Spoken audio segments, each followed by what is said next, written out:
Muito bem. Oi, pessoal. Então, nós estamos aqui para mais uma rodada de perguntas e respostas com o Jordelei, sempre com perguntas retiradas dos comentários de vocês nos nossos vídeos do YouTube, do Portal Paz. Então, se vocês têm uma dúvida ou querem esclarecer algo, podem colocar uma postagem lá nos comentários do Portal Paz. A primeira pergunta, eu não vou colocar a citação da pessoa que fez para proteger a identidade, porque ela colocou umas coisas pessoais, mas tem a ver com perdão, que foi essa última live do Evangelho sobre perdão. E a pessoa colocou assim: Oi, queridos, então tenho que perdoar o assassino da minha mãe? Ele entrou na casa dela para roubar, roubou e depois a matou. Um desconhecido está preso.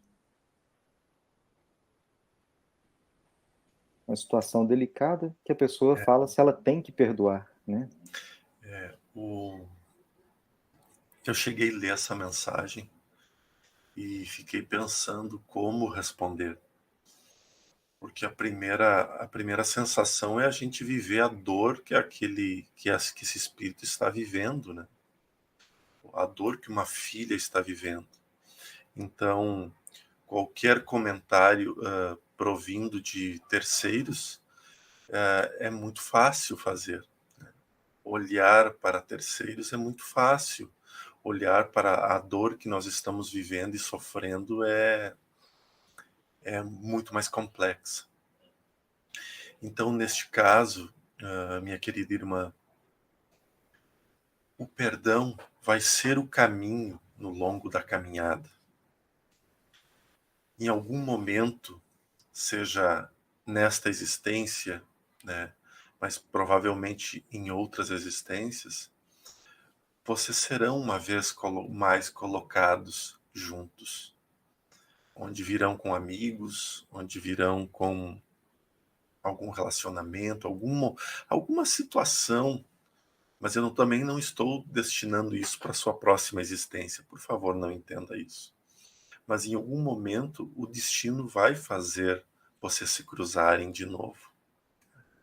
Eu nem falo desta irmã que desencarnou, mas do inconsequente, do irresponsável que assim o fez. Nós não conseguimos olhar para trás e ver. E eu também não gosto de conciliar acontecimentos presentes com acontecimentos passados, porque fica muito fácil explicar. E eu não acredito que a espiritualidade seja tão fácil de ser explicada ao ponto de existir regras. Mas nesse momento, o que nós gostaríamos de pedir a Ti, que entram nas palavras de Jesus, que entram no cunho do qual o Evangelho estava sendo trabalhado e dito, é de que Tu não cause ainda mais dor para a família, para Ti. Porque este irmão, ele infringiu uma lei dos homens e uma lei de Deus. Então, é inevitável que cairá sobre ele o peso de suas escolhas, de suas ações. Que se busque a justiça dos homens, porque ela é necessária, por isso que existe. Que se busque, que se aceite a justiça de Deus, que talvez possa parecer impune nesse momento, mas não vai ser. Não vai ser impune. Porque infringir as leis do universo, elas vão diretamente atuar na nossa consciência. Então, neste momento, minha querida irmã, o que eu poderia recomendar a ti é que em tuas orações tu não deseje mal a este ser, a este jovem, a este adulto, sei lá, a este espírito. Não deseje mal a ele. Ore para que desperte a luz na cabeça dele. Ore para que desperte o arrependimento. Porque assim, talvez, com esta oração, você conseguirá ajudá-lo, que o despertar dele seja ainda nessa existência.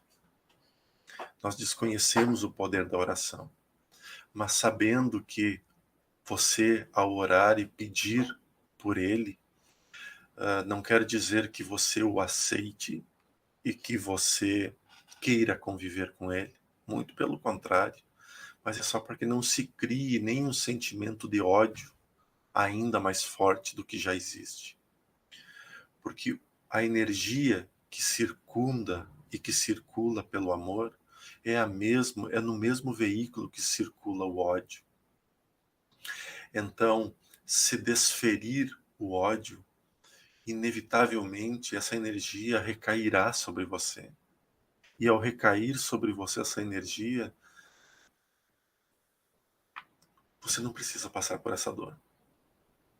Então, coloque um sentimento de que Deus guie, que Deus controle, que Deus conduza para que o homem também possa usar da justiça para com ele. Mas eu não sei se eu consigo fazer claro a sutileza da energia que é trabalhar em ti. Porque não é fugir da dor.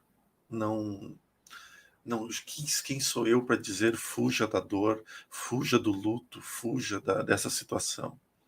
Mas não permita que este sentimento que domina às vezes, que é a indignação, que é a indiferença da sociedade, que é a indiferença das leis para com todos, que essa indiferença cause um rombo ainda maior em ti.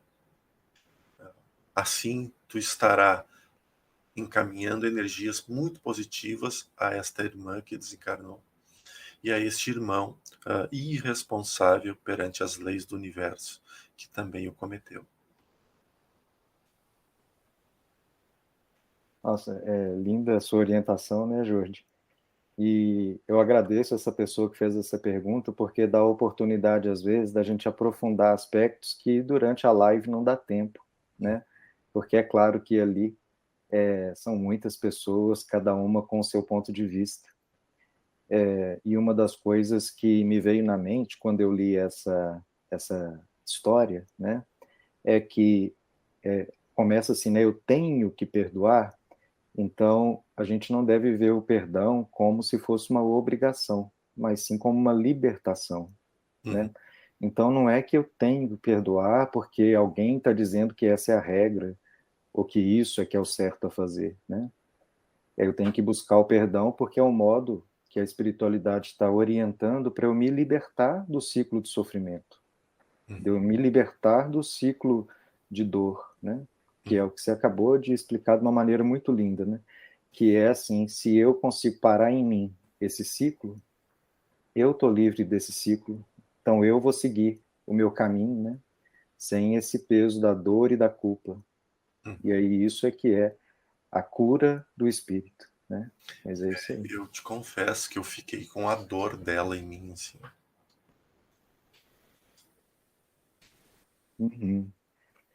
Então, uma segunda pergunta. Pave Jordelei. Entre tantas encarnações de espíritos de vários locais do universo, é possível haver encarnações de anjos em corpos humanos? Você já deu uma resposta bem curtinha, mas talvez você quer completar assim com mais tempo. Sim, né? Sim, a reencarnação de anjos em corpos de homens, de humanos, é muito comum. Nós temos inúmeras citações aí, né? Mas não tem como não falar do maior anjo, né? Jesus. E todos os espíritos que vieram para acompanhar Jesus, eles não eram puros, não eram esclarecidos, mas foram espíritos já bem trabalhados para poderem estar junto a Jesus e poder compreender pelo menos uma pequena porcentagem do que este anjo veio nos trazer. Ao longo, no decorrer dos anos, muitos irmãos que não necessitavam mais reencarnar e por não precisar reencarnar, talvez poderiam ser considerados por nós anjos, né? porque saíram da roda de Sansara, saíram das rodas reencarnatórias, sinal que cumpriram suas tarefas enquanto provas e expiações, colocando-se numa condição de orientadores, de esclarecedores do mundo espiritual. E esses vieram à Terra e mostraram inúmeras condições de amor e de crença. Não tem como não citar Gandhi no momento desses, Francisco de Assis. E, bem, aí vocês podem ver a quantidade de pessoas, de seres que passaram por aqui. Se nós voltarmos ainda na antiguidade, mas isso aqui é só um processo de reflexão, Platão, Sócrates, o conhecimento que eles trouxeram para nós estava além de uma sociedade vivida no momento. E eles trouxeram ensinamentos que para nós até hoje são extremamente importantes. Se nós pensarmos em Siddhartha Gautama, ele não era um espírito simples que reencarnou. Ele veio com uma tarefa, e uma tarefa muito grande, de libertar conceitos humanitários de uma época. Se nós subirmos um pouquinho mais, nós encontraremos um outro também que teve uma tarefa muito grande, chamado Apolônio de Tiana. Mas ao longo da história, teve muitos seres que assim se fizeram emocionalmente, talvez seja o termo, desenvolvidos. E aí nós sabemos que emocionalmente também pode ser uma referência a espiritualmente desenvolvido. Agora, a transmigração espiritual é o que eu acho que é o que mais está importando em sua pergunta.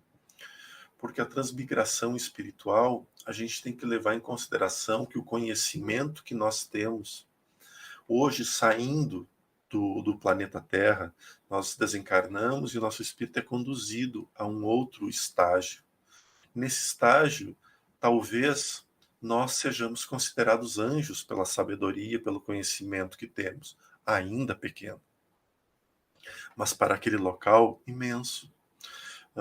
Assim como poderemos ir para alguns lugares onde estagiaremos nas primeiras encarnações de ignorância. Quando a gente se refere a anjo, para mim fica muito mais claro ser um espírito esclarecido, estando próximo de um espírito em esclarecimento. Nós vemos agora, em solo brasileiro, encontra-se reencarnado Emmanuel, e nós conhecemos a trajetória de conhecimento, de estudo e de proteção e amparo que este espírito deu a um irmão Chico, ao irmão Chico. Como, na minha ignorância, não achar que é a reencarnação de um anjo? Claro que se conversasse com ele, ele falaria, não, anjo não sou não, porque eles dizem isso. Mas eu estou falando nessa comparação de anjo em relação à minha condição atual para com a condição dele. De um ser muito mais esclarecido e que ensinou e me ensina toda vez que eu leio uma obra dele. Então, na minha percepção, encontra-se um anjo vindo para nos trazer luz. Agora, então, diante disso, eu te digo, te afirmo, sim, muitos reencarnam. Temos reencarnações programadas para as próximas décadas aí, de espíritos que são pilares luminosos que estão por reencarnar. Temos as inúmeras encarnações, que é a primeira vinda de espíritos para a matéria, de seres vindos de Alcione e de outros lugares, trazendo o seu conhecimento para nós. Serão anjos entrando em solo terreno. Então, a resposta sim. Sim, muito mais do que a gente imagina, né? Até porque eles não gostam de fazer propaganda deles mesmos, Não, né? não, não. Cara, eu vejo o Oikenaz dizendo para mim sempre, dos espíritos evoluídos, eu sou o que está na ralé. Ou seja, né? E eu falei, eu sempre brinco com ele, e eu tô aonde nisso, então? Aí ele deu risada. Nós somos em esclarecimento. Esse título ficou bom, né? Muito bem. A Florência Boreto, ela perguntou assim, estava pensando, por que o Brasil tem tanta gente que é médium e aqui na Argentina ninguém conhece o tema? Por que tanta diferença se somos países irmãos? É um tema difícil. É. O Brasil, ele teve um ponto muito positivo, que é por ser territorialmente muito grande. E além de ser muito grande, os colonizadores que aqui vieram, eles se depararam com muitas culturas diferentes.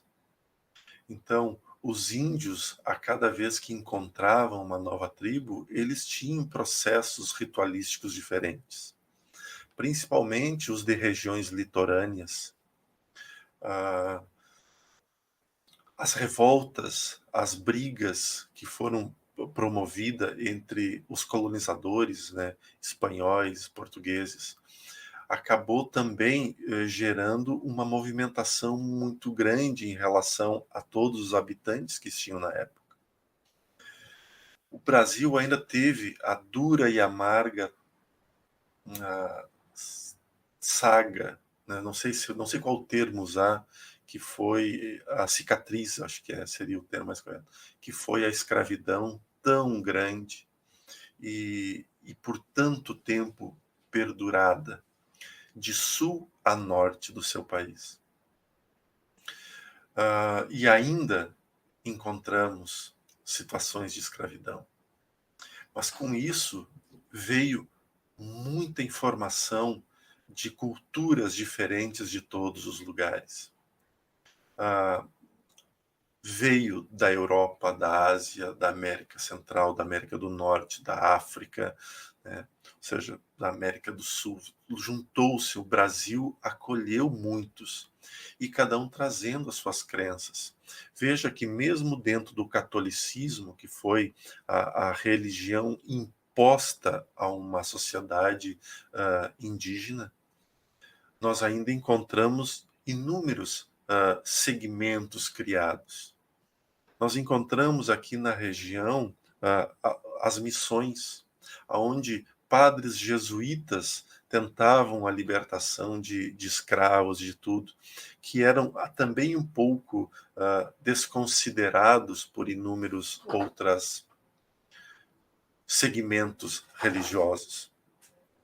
Mas com a vinda de outras culturas ao longo das décadas e dos séculos, houve uma miscigenação ainda maior, né? Com a vinda de italianos, com a vinda de alemães, com a vinda, de europeus de modo geral, de gente de todos os lugares. E esse acumulado de religiões e de crenças trouxe ao país uma liberdade de expressão, conquistada a muito custo.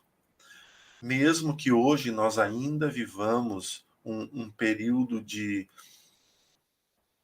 selvagem em relação a crenças, porque terreiros de Umbanda, centros de Umbanda, terreiros de Candomblé, não sei se é assim que se fala, são queimados e destruídos ainda assim. Mas nós tivemos a grata oportunidade de ter algumas reencarnações aqui, que possibilitou que as religiões aflorassem de uma forma mais livre. E é por isso que temos o candomblé, por isso que temos o espiritismo, por isso que temos o catolicismo, ou seja, expande os luteranos, os evangélicos assembleianos e reticências, né? A Umbanda, a Quimbanda, a Nação, como também é chamado por aqui. Ou seja, criou-se algo muito grande e o Brasil tornou-se um país laico, onde a religião era livre. Então, em função disso, abriu inúmeras possibilidades para que todo mundo exercesse a sua fé. Talvez essa seja a diferença do Brasil para com os países vizinhos nossos aqui do Rio, aqui da parte sul do país, ou América do Sul como um todo, né?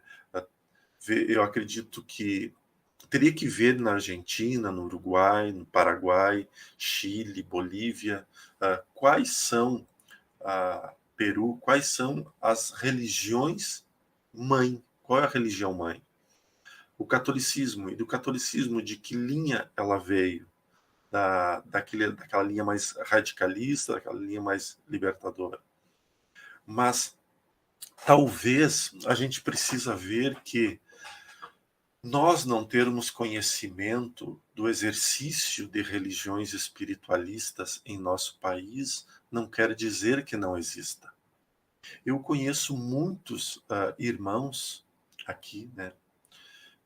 É engraçado que dentro da doutrina espírita a gente chama todo mundo de irmão, mas aqui nos países vizinhos nós também nos chamamos de irmãos, né?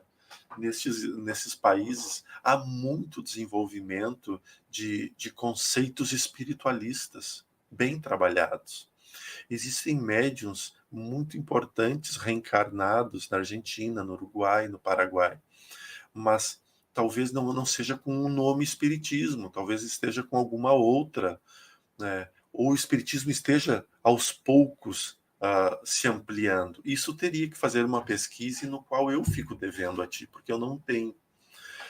Há um tempo atrás, por exemplo, eu estava fazendo muitos atendimentos para pessoas, para portugueses, né?